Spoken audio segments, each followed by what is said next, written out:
श्री स्वामी समर्थ. स्वामी महाराज तुमच्या मनातील सर्व चांगल्या इच्छा या लवकरात लवकर पूर्ण करत एवढीच स्वामीच्या चरणी मी प्रार्थना करते आणि आजच्या व्हिडिओला सुरुवात करते. गुरु पुष्य अमृत योग हा गुरुवारी आलेला आहे, म्हणजे 28 डिसेंबरला गुरुवारी गुरु पुष्य अमृत योग आलेला आहे. तर या दिवशी आपल्याला आपल्या मुलांच्या भविष्यासाठी, त्यांच्या प्रगतीसाठी, जर त्यांचा अभ्यासामध्ये मन लागत नसेल, लक्ष लागत नसेल, तर त्यासाठी आपल्याला एक जबरदस्त असा प्रभावी असा उपाय करायचा आहे. तर हा उपाय आपण फक्त गुरु पुष्य अमृत योग या दिवशीच आपल्याला करायचा आहे. गुरु पुष्य अमृत योग हा रात्रीचे 1:03 असून दुसऱ्या दिवशी सकाळी 7:12 आहे. तर मार्गशीर्ष महिना आहे, त्यामध्ये गुरुवार देखील आलेला आहे. तर मार्गशीर्ष महिना खूप असा पवित्र आहे आणि गुरु पुष्य अमृत योग देखील गुरुवारी आलेला आहे. तर हा खूप शुभ संयोग जुळून आलेला आहे. म्हणून आपल्याला या दिवशी आपल्या मुलांच्यासाठी काही उपाय हे करायचे आहेत. त्यापूर्वी आपण जाणून घेऊ की गुरु पुष्य अमृत योग म्हणजे काय.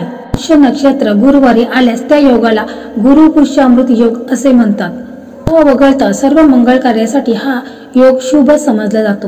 या योगावर सुवर्ण खरेदी केली असता त्याची वृद्धी होते अशी मान्यता आहे. सोने घरी आणल्यानंतर ते देवघरात देवापुढे ठेवून महालक्ष्मीची पूजा करावी. त्यामुळे हे सोने अक्षय टिकते व त्याच्यामध्ये वाढही होत असते.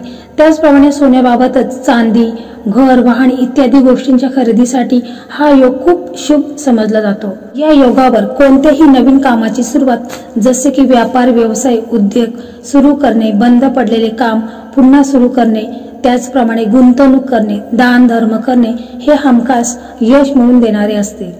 धर्मशास्त्रात गुरुवारचा दिवस धार्मिक व मंगळ कार्य करण्यासाठी शुभ समजला जातो. पुष्य नक्षत्र हे सर्व प्रकारचे शुभ कार्य करण्यासाठी अत्यंत शुभ समजले जाते. पुष्य नक्षत्राला सर्व नक्षत्राचा राजा मानला जातो. जेव्हा गुरुवार आणि पुष्य नक्षत्र हे एकत्र येतात, त्यातून जो अद्भुत गुरु पुष्य अमृत योग निर्माण होतो तो कोणत्याही कार्यात यश मिळवून देणारा असतो. तर या दिवशी अनेक साधक देवी लक्ष्मीची पूजा करतात. या दिवशी देवी लक्ष्मीची पूजा केल्याने लक्ष्मीची कृपा प्राप्त होते, घरातून दारिद्र्य निघून जाते. काळी आणि संध्याकाळी देवी लक्ष्मी समोर शुद्ध साजूक तुपाचा दिवा लावणे आवश्यक आहे. अमृत योग पूजा, मंत्र, तंत्र, संकल्प, साधना, जप तप करण्यासाठी अत्यंत उत्तम असा दिवस आहे. त्यामुळे आपल्याला या दिवशी हा एक उपाय करायचा आहे.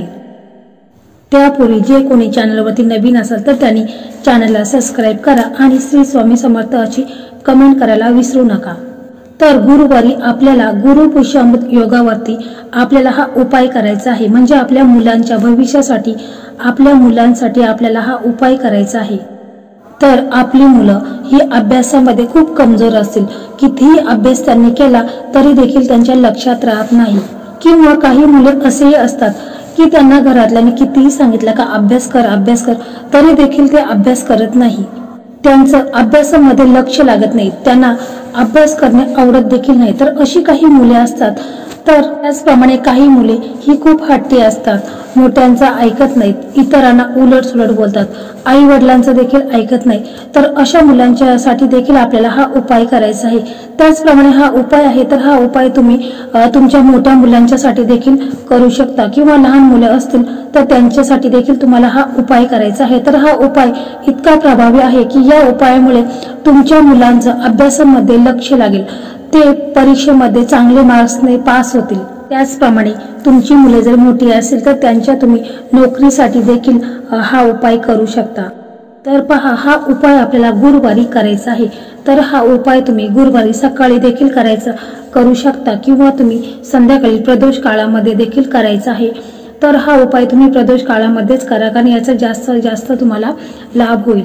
तर या उपायासाठी काय काय साहित्य लागणार आहे तर पहा, आपल्याला फक्त एक विड्याचे पान लागणार आहे. स्वच्छ असं धुवून वगैरे घ्यायचं आहे. विड्याचं पान आपल्याला लागणार आहे. आणि मग त्याच्यानंतर आपल्याला पिवळा चंदन असेल तुमच्याकडे तर तो पिवळा चंदन तुम्हाला घ्यायचा आहे. त्याचबरोबर तुम्हाला 5 बेलपत्र पाहिजेत आणि 3 शमीची पाने पाहिजेत. मग हे साहित्य घेऊन तुम्हाला शिवमंदिरामध्ये जायचं आहे.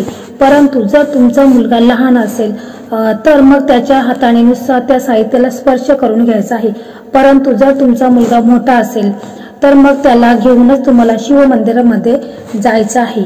आणि मग तिथे आपण गेल्यानंतर काय करायचं आहे की प्रथम जो पान आपण घेतलेला आहे, विड्याचं एक पान घेतलेलं आहे, तर तो विड्याच्या पानावरती आपल्याला काय करायचं आहे की जो चंदन आपण घेतलेला आहे तर तो चंदनाचे असे आपल्याला ते विड्याच्या पानावरती असे गोल असे टिपके लावायचे आहेत। म्हणजे प्रथम एक आपल्याला गोल चंदनाचा टिपका लावायचा आहे आणि महादेवांचं नाव घ्यायचं आहे।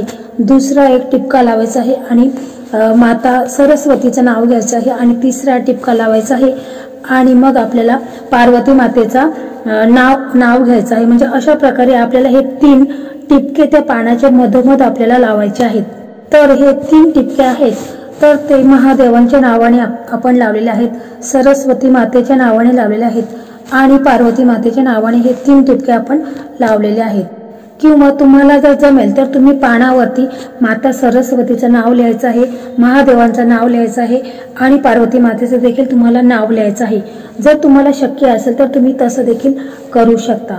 आणि मग तो पान आहे तर तो आपण महादेवांच्या पिंडीवरती असं उलटा ठेवायचा आहे। म्हणजे ज्या बाजूने आपण त्याला गोल असे 3 टिपके दिलेले आहेत तर त्या बाजूने आपण तो पान महादेवांच्या पिंडीवरती ठेवायचा आहे।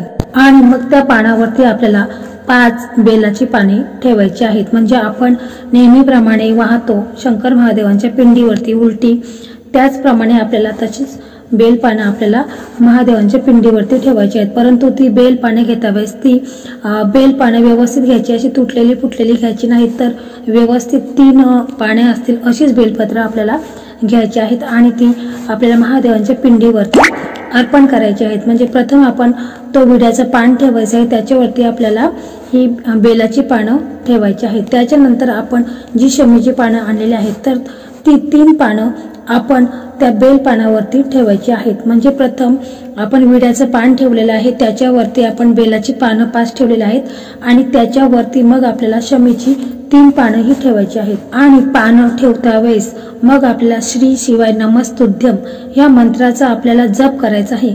म्हणजे जेव्हा आपण विड्याचं पान ठेवू तेव्हा देखील आपल्याला श्री शिवाय नमस्तुभ्यम बोलायचं आहे आणि आपण बेलाची 5 पानं ठेवू तेव्हा देखील आपल्याला बोलायचं आहे आणि शमीची पानं ठेवू तेव्हा देखील आपल्याला श्री शिवाय नमस्तुभ्यम या मंत्राचा आपल्याला जप करायचा आहे। तर यामुळे तुमचा मुलगा अभ्यासामध्ये कितीही कमजोर असू द्या, कितीही मठ्ठ असू द्या, तरी देखील ह्या उपायामुळे तो अभ्यासामध्ये इतका हुशार होईल की त्याला अभ्यास करायची त्याच्यामध्ये जिद्द निर्माण होईल आणि तो स्वतःहून अभ्यास करेल आणि त्याचा अभ्यासामध्ये लक्ष लागेल, मन लागेल आणि चांगल्या मार्क्सने तो पास होईल। म्हणजे त्याला त्याच्या आई वडील न सांगता देखील तो अभ्यासाला बसत जाईल आणि अभ्यासामध्ये त्याची जी बुद्धी आहे ती तल्लख होईल। पहा, काही दिवसाचा तुम्हाला याचा अनुभव हा 100% येईल। परंतु हा उपाय करत असताना जर मुलं तुमची लहान असेल तर तो आई वडील स्वतः देखील हा उपाय करू शकतात किंवा जर मुलं मोठी असेल तर मुलांच्या हाताने स्पर्श करूनच हा उपाय करायचा आहे किंवा मुलांनी जर केला तर खूप चांगलं आहे। तर अशा प्रकारे हा उपाय तुम्हाला करायचा आहे आणि त्यापूर्वी तुम्हाला मंदिरामध्ये गेल्यावरती तिथे तुम्हाला दिवा अगरबत्ती ही लावायची आहे आणि त्याच्यानंतर हा उपाय करायचा आहे। तर हा मार्गशीर्ष महिना आहे, त्यामध्ये गुरुवारी पुष्यामृत योग जोडून आलेला आहे। तर हा उपाय इतका प्रभावी आहे की तुमच्या मुलांच्या उज्ज्वल भविष्यासाठी तुम्ही हा उपाय आहे तर तो आवर्जून करायचा आहे। तर मित्रांनो, अशा प्रकारे आजचा हा व्हिडिओ होता।